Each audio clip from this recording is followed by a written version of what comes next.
Бүгін оқушылар музыка сабағын бастаймыз. 13-ші сабақ халық музыкасының интерпретациясы. Бүгінгі сабақта интерпретация не екенін білесің және әртүрлі орындау арқылы шығарманың өзгеретініне көз жеткізесің. Оқушылар, қазір видео сабақты тоқтатып қойыңыздар. Жұмыс дәптерлеріңізді ашып, бүгінгі күнді жазыңыздар және бүгінгі тақырыпты жазыңыздар. Өнердің, яғни сурет салу, архитектура, мүсіндеу түрлеріне қарағанда, музыка өнері нота дыбыстарымен таңбаланады. Нотамен берілген шығарманы есту үшін оны міндетті түрде орындау қажет. Сондықтан әр орындаушы шығарманың мазмұнын өзінің түсінгені бойынша тыңдармандарға жеткізіп ойнауға тырысады, яғни интерпретациялайды. Композитор немесе дирижер орындаушылардың музыкалық шығарманы жеткізудегі көркемдік шеберлігі интерпретация деп аталады. Жұмыс дәптерлеріңізге интерпретация сөзінің анықтамасын жазып алыңыздар. Бүгінгі сабақта қазақтың халық әні әрі әзіл әні Беу-айдай әнімен танысатын боламыз. Дәстүрлі орындаушылардың орындауында тыңдап және бірнеше интерпретацияланған түрлерін салыстырамыз. Беу-айдай әні әзіл әнге ұқсас келеді. Сезімін білдіргісі келген ғашық жігіт қалам алып қолыма жазамын хат, өзім арзан болсам да сөзім қымбат деп жазады. Бірінші нұсқада дәстүрлі әншілердің орындауында Беу-айдай әнін тамашалайсыздар. Әннің мәнеріне, ырғағына, орындалу шеберлігіне назар аударыңыздар. Одан кейін интерпретацияланған бірнеше нұсқаны көреміз.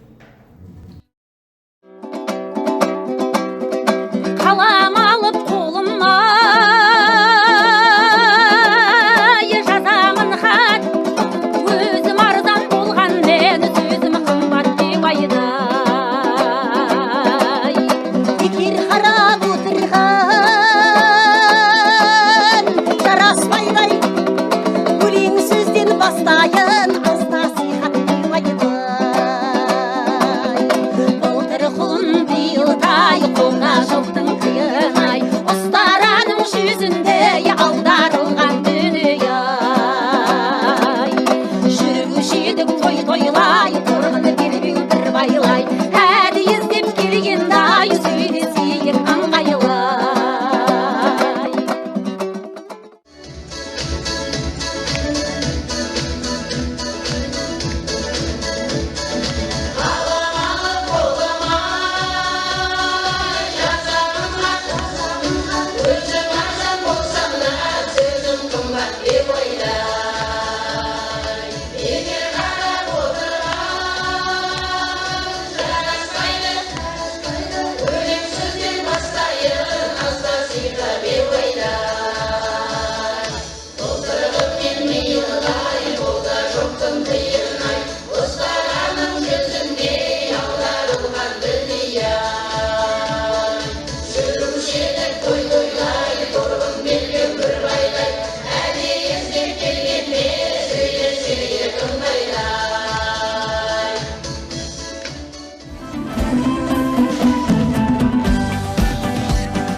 Boş yürek jarısa da Beu-ayday.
тыңдаушылар, сіздер Беу-айдай әнінің бірнеше интерпретацияланған нұсқаларын тыңдап өттіңіздер.